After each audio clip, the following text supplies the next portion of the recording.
Hello friends, I welcome you to my channel Academy of Chemistry Learning. I am Dr. Dhaval Desai, Assistant Professor, VS Patel College of Arts and Science, Billimora. I am going to discuss inductive effect in organic chemistry. In this video, we will see concept, examples of inductive effect, types of inductive effect and various applications of inductive effect. First of all, what is inductive effect? As we know that the covalent bond that arises due to the sharing of electron by two atoms. If both the atoms are same, then what happen? The bond pair or shared electron remain at the center of the bond. But if the both atoms are different, then what happen? That shared electron will migrate towards the atom which has more electronegativity, and hence the polarization of sigma bond occurs, we can say, and this phenomenon is called inductive effect, and or we can say this is the starting of inductive effect.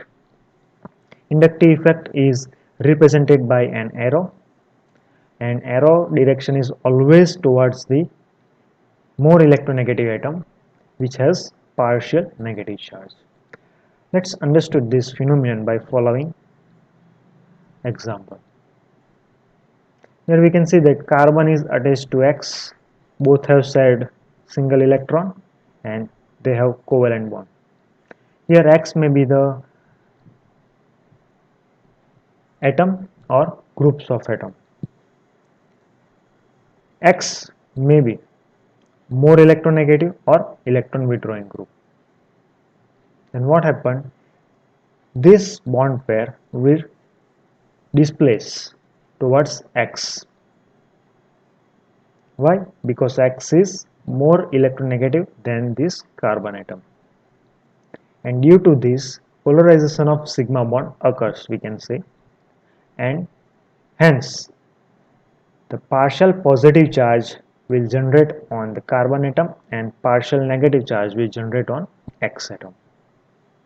And this is called the inductive effect, which is represented by an arrow pointing towards more electronegative atom, that is towards X. Now let us consider that this carbon atom is attached to another carbon atom.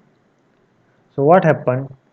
These two carbon atoms both have again covalent bond, and as we know that in covalent bond this bond pair will migrate towards more electronegative carbon atom, that is carbon number 1, and due to this partial positive charge will generate on the second carbon atom, and this is how the inductive effect is transmitted through the chain.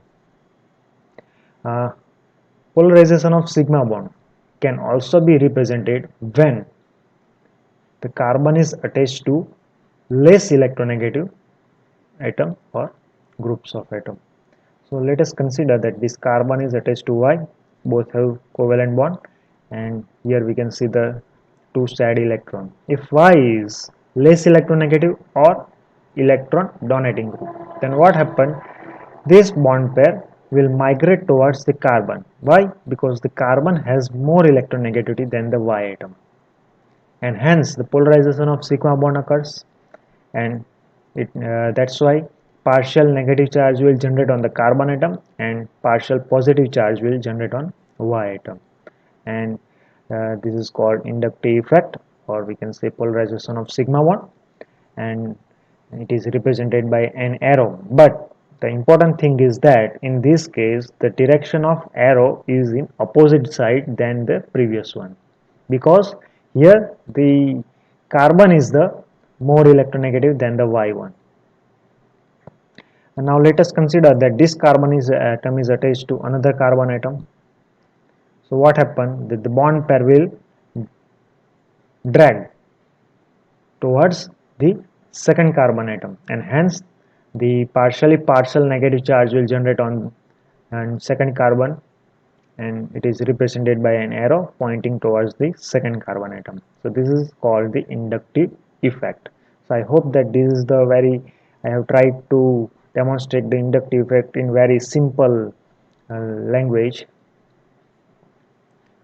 Now if someone asks you that what is the definition of inductive effect, the inductive effect means the polarization of a sigma bond due to electron withdrawing or electron donating effect of adjacent groups or atoms is called inductive effect.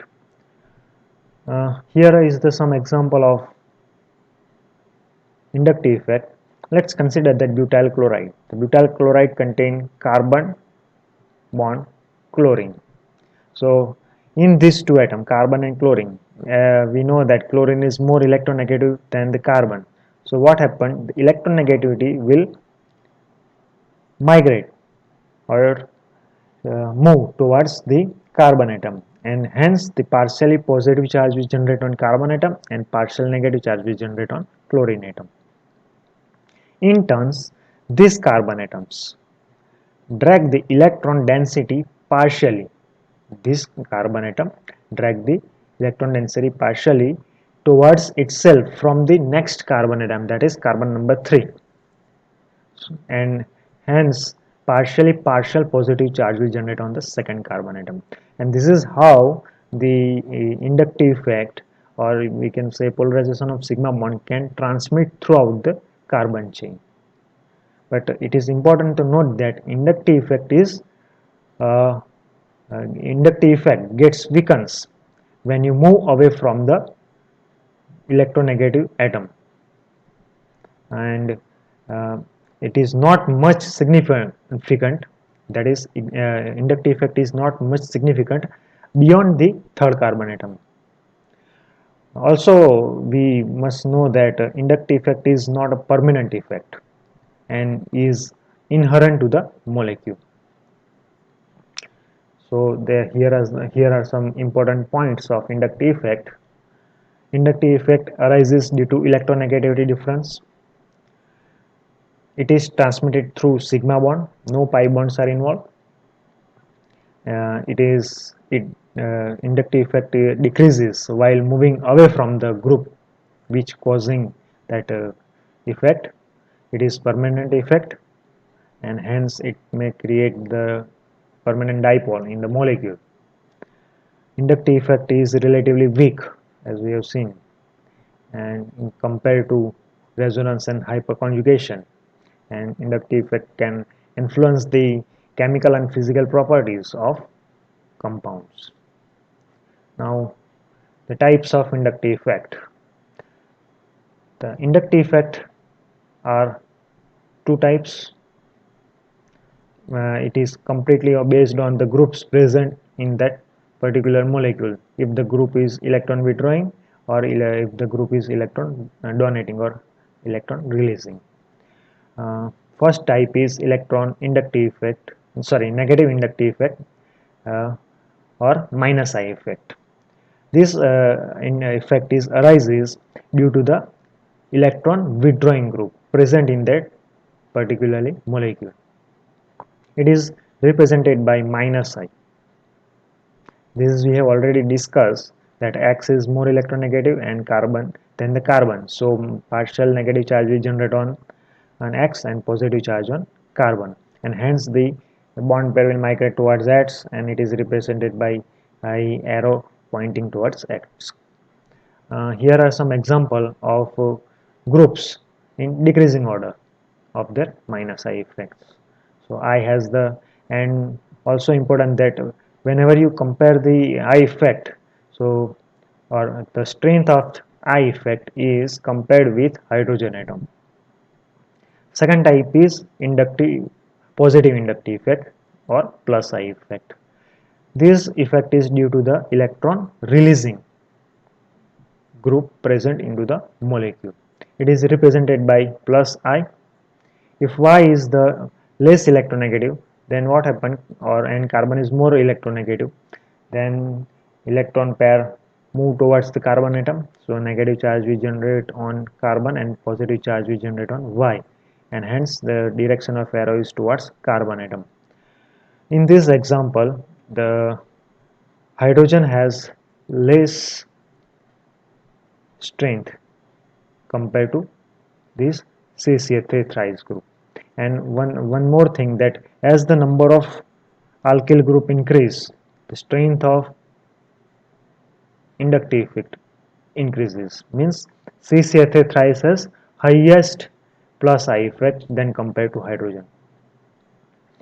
So why alkyl groups are showing positive inductive effect? So we know that the carbon and hydrogen bond, which is practically considered as non-polar, and hence the partial positive charge will generate on the carbon hydrogen atom and partial negative charge on the carbon atom. So all the hydrogen atom present in the alkyl group will donate the electron to the carbon atom, and that's why the electron density or electronegativity will be highest compared to this hydrogen atom. On carbon is highest. That's why partial negative charge will generate on carbon atom, and thus we can say that alkyl groups show positive inductive effect because they are ready. This carbon atom is ready to donate the electron to its neighboring atom.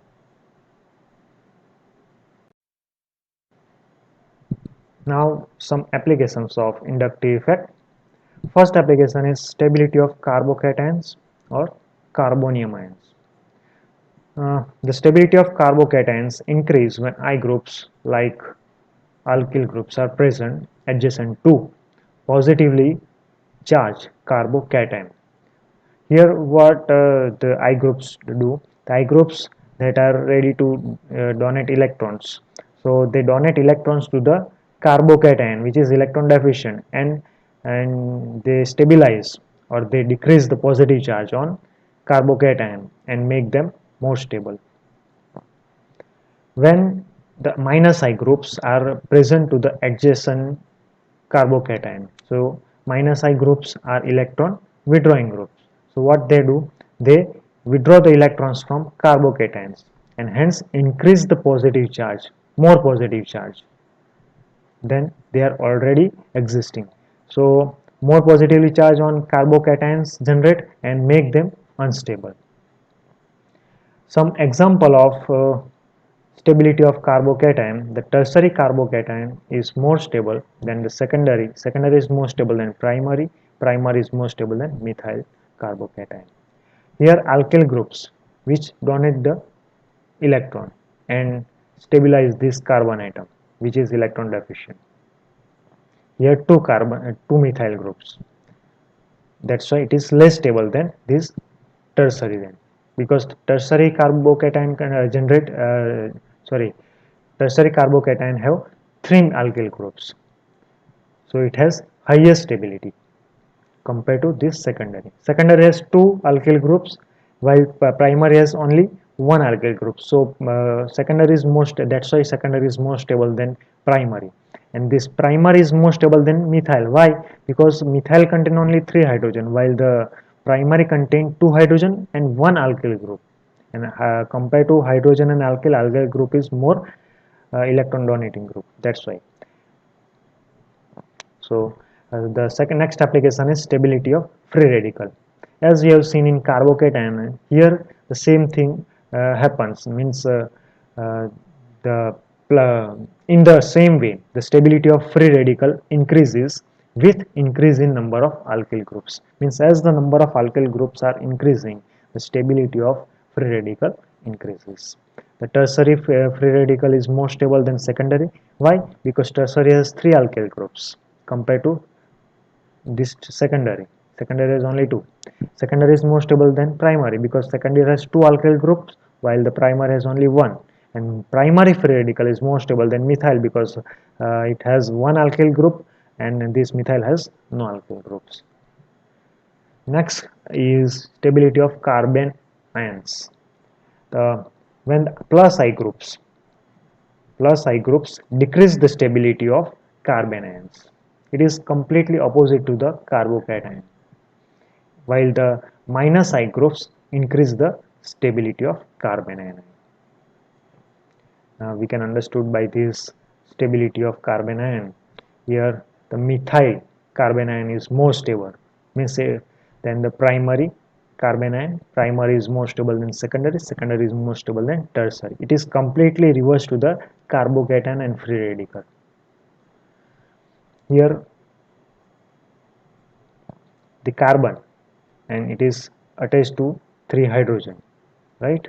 Here the carbon is attached to 2 hydrogen and 1 methyl.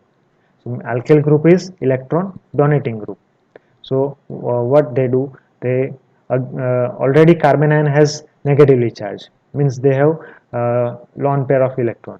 So they this alkyl groups again donate the has tendency to donate the electron to this carbon atom. So they increase more electronegativity to this carbon atom, and that's why they are make them little unstable.